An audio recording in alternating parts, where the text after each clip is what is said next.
Hey everyone, welcome back to my channel. This week's video is going to be my July reading wrap up, so let's jump right into it. I read 14 books this month and 2 of them were manga, but I think overall I had a really great reading month because some of these books were thick. So let's jump on in. I'm not going in any particular order because I want to just talk about these first because I can't really talk about them too much because it's a series. So I read Heir of Fire, The Assassin's Blade, Queen of Shadows, and then I tandem read Empire of Storms and Tower of Dawn, all in the Throne of Glass series. So I gave these 3 books 4.5 stars, these 2 books 5 stars. Amazing series. I absolutely adored every single one of these books. Absolutely adored the characters. I loved the plot.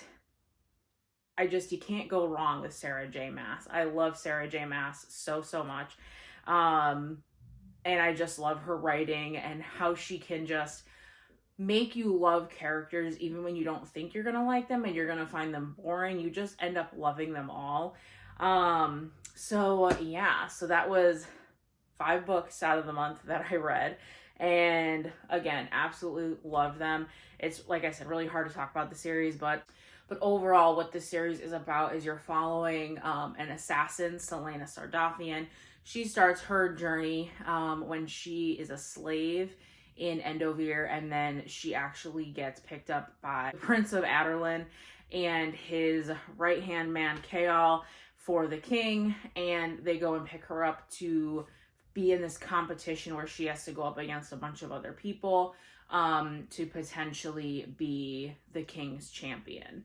And so that's what that first book follows, is the journey of that contest. And that's where you start getting introduced to characters. So that's pretty much where everything starts. I will say, though, the first 2 books, not my favorite. I think I rated those in the 3s. But everything changes with Heir of Fire. That's all you need to know. Amazing. Read most of these books on my Kindle. Even the Throne of Glass series, I got a lot of them from Libby, or I bought them and I read them on my Kindle just because, especially with the tandem read for these, it was honestly a lot easier to flip back and forth between the 2 books on my Kindle, just personally. And I tend to read faster on my Kindle, I think. But so yes, I read a lot of these books on my Kindle, but the 2 books that I don't own physically are The Housemaid by Frida McFadden, and I rated that book 3.5. And I overall really enjoyed it. I read it in like less than 24 hours, I think. Like, I read it very quickly. It was very fast paced. I was constantly on the edge of my seat. I did kind of guess one of the plot things, which is fine. I mean, I still thoroughly enjoyed the book and had a good time reading it.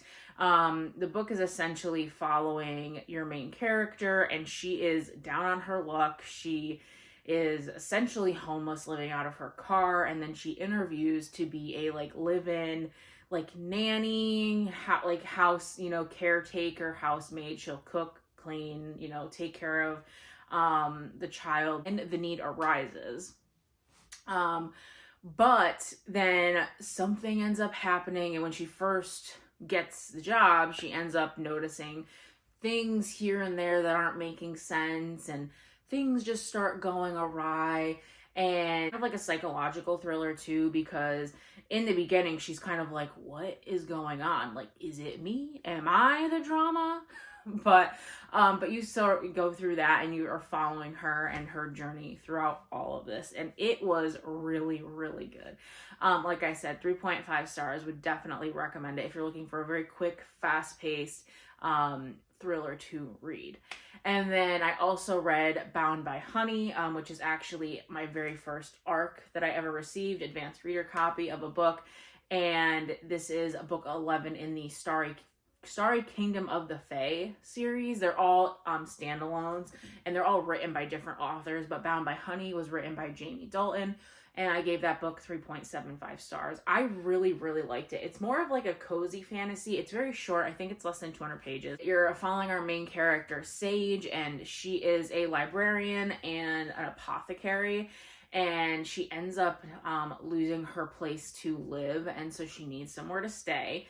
And lo and behold, she comes across this guild of magic wielders called the Charming Four, and they end up offering her a place to stay. And so you're following the journey of her being a librarian all the way through to this like overarching mission that she's trying to solve on her own as an apothecary.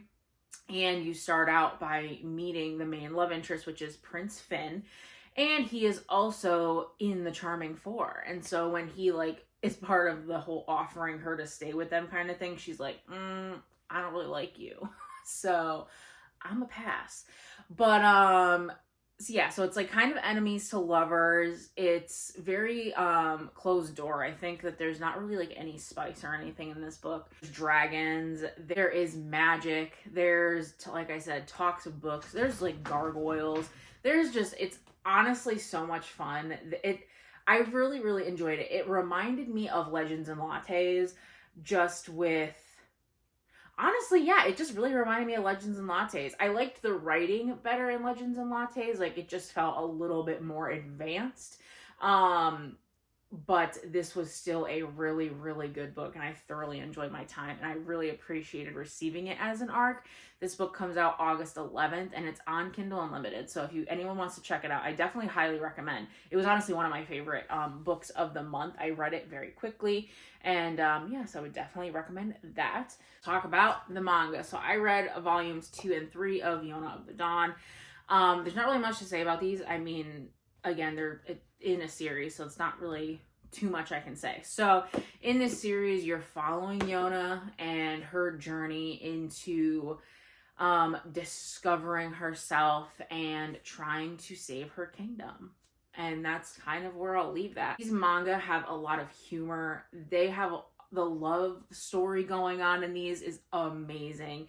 And I'm learning that it's very found family based, and we're starting to meet some of those characters, and it's just amazing. Whenever I'm reading these, I'm either chuckling or I'm like sobbing, and honestly, I love that.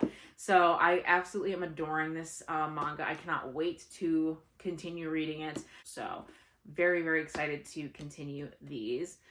So then I read Happy Place by Emily Henry. I gave this a 3.5 stars. So in this book, you are following Harriet and Wynne. They were engaged, and then they ended up splitting up, but their friends and them every year go on a vacation together up in Maine. And so for the vacation, they didn't tell anybody that they had broken up a couple months prior. So when they go on this vacation, all their friends think all is well and that they are still together. And so Harriet and Wynne have to pretend to be together for their friends, because they decided, you know, for a reason that arises in the beginning of the book, that they are going to wait until the end of the vacation to like let everyone know. So overall, I really enjoyed the book. I love Emily Henry's writing just in general. But where the story fell flat with me is I felt like there wasn't enough of her usual banter that I love. And I didn't really connect with any of the characters besides the side character. One of the side characters' name is actually Sabrina. She is Harriet's best friend, and I actually connected with her more than with anybody else. So because I didn't really feel connected to Harriet or even to Wynne, I didn't really love where everything was going with them. I mean, there was definitely some of their banter was great. Some of their like connection was great, but I genuinely just like loved where like the past timeline of the story versus the present, because it's one of those things where because they were broken up, you're getting everything like leading up to when they broke up, and then when they're finally seeing each other again forward. So it's kind of those two timelines. And I am not the biggest fan of past present timelines, only because I just want to know what happened between them. And the thing that happened between them, oh my god, I can't say what it is because obviously it's a spoiler, but it honestly made me so aggravated. Like, it literally is one of my least favorite tropes ever. And it was literally like the premise of this entire book, which is probably why I didn't like it as much as I was hoping I would. But still, overall, a good read. A lot of people really loved this book. People either really loved it or hated it. I was in the middle. It was a good time. I annotated it, and yeah, I liked it. So just not my favorite Emily Henry book. But getting into my favorite Emily Henry book, I reread Beach Read this month, and I rated this bad boy a 5-star again. I adore this book. So in this book, you're following January and Gus. They're both authors, and January goes through something tragic in the very beginning of the book. You know, she loses her father, and her father then proceeds to like leave her a note that leads her to this like a beach house that she never knew that her dad had owned. And so she's living her life there, taking care of things she needs to take care of. And it's a heavy, Emily Henry's books are more literary fiction than romance, because you're also dealing with a lot of like deeper plots that like go on throughout. Like she's obviously dealing with the grief of losing her father. There's also like a little spin on the whole losing her father situation that she also has to deal with. So she's going through that stuff. And then the house next door, she learns, is owned by none other than her college rival, Augustus, and who goes by Gus.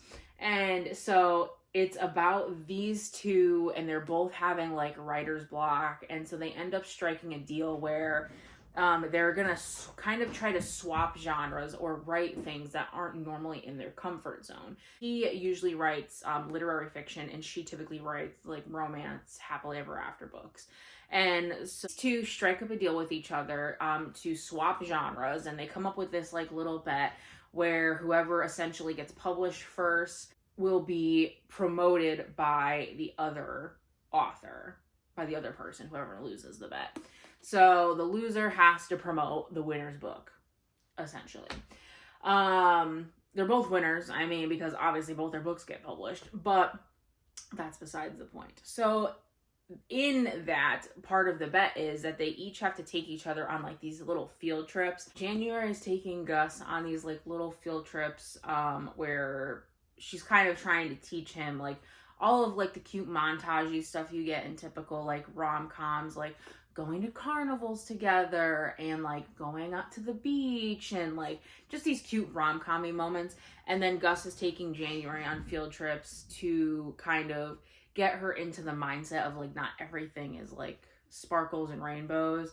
And so his field trips are a little bit darker, where he's like interviewing people for a book that he's writing like about a cult. So completely different vibes, but so they end up spending every Friday and Saturday with each other, and then obviously things progress.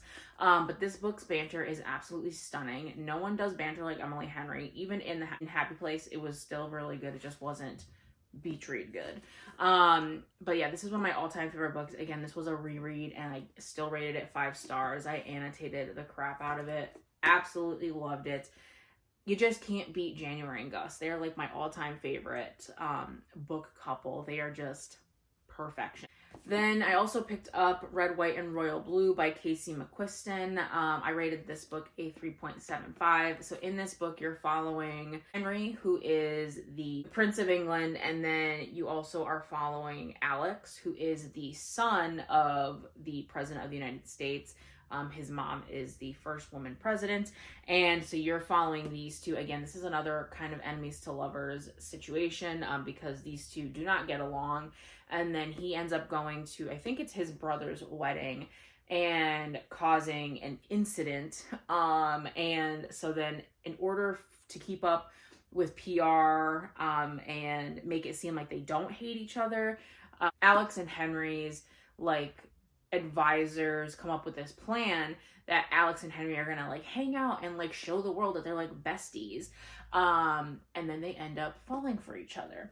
But obviously Henry can't come out yet and say that he likes Alex, because he doesn't think that they are going to be okay with it, because he is supposed to sire heirs and, you know, keep the bloodline going and all of that. So, and then Alex pretty much is always just trying to ensure that Henry's secret stays a secret. So once that third act conflict arises, like I literally love this book even more. Like how everything was handled. The last 150 pages of this book was amazing. The first 100 book pages, amazing. The middle chunk, not so much. I almost DNF'd it. I love these characters. These two are absolutely adorable. They're so cute together.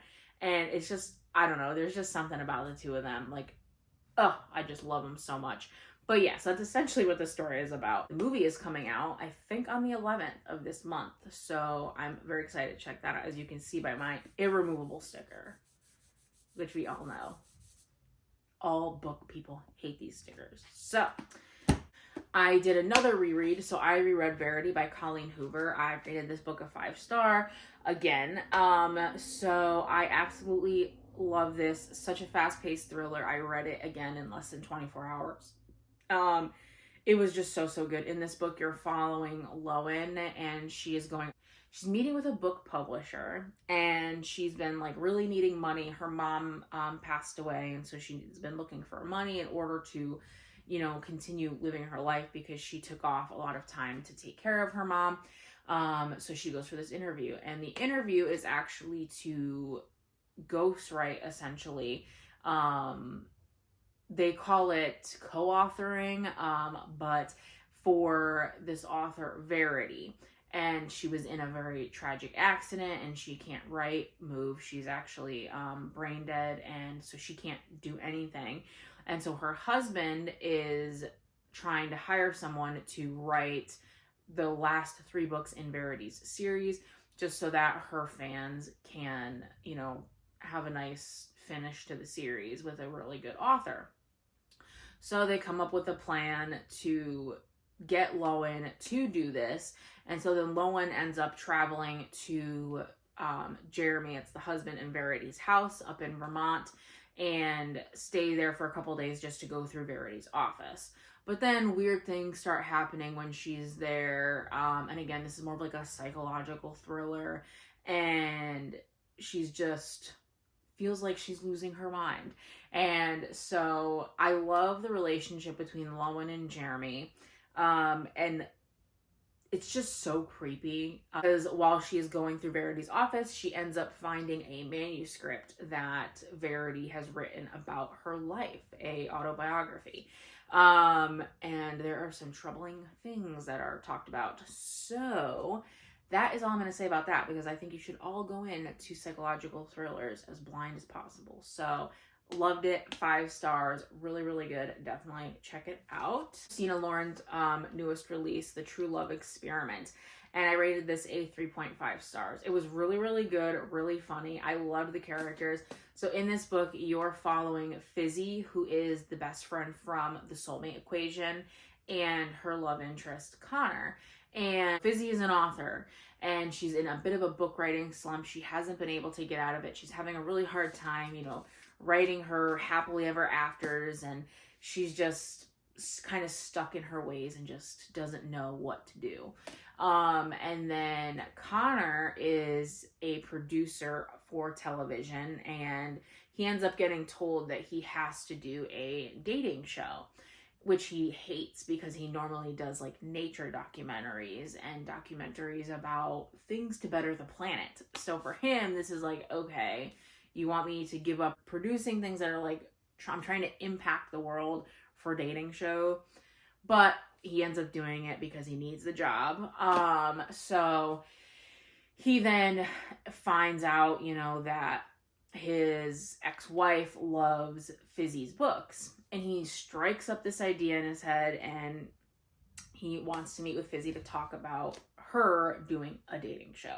So what you're following in this book is Fizzy and Connor's journey about this dating show, where he's the producer and obviously she is the contestant. And it was really, like I said, just really funny. The banter between the two of them was hilarious. It's more Fizzy. Like, Fizzy is just so out of pocket, but she's hilarious. And I feel like it's like a typical Christina Lauren book, where it's just, you know, rom-com and you're having a good time. Again, I read this book pretty quickly, and it was overall really good. Really good reading month. And I'm very excited to hopefully have that continue in August. So these are the books that I read this month.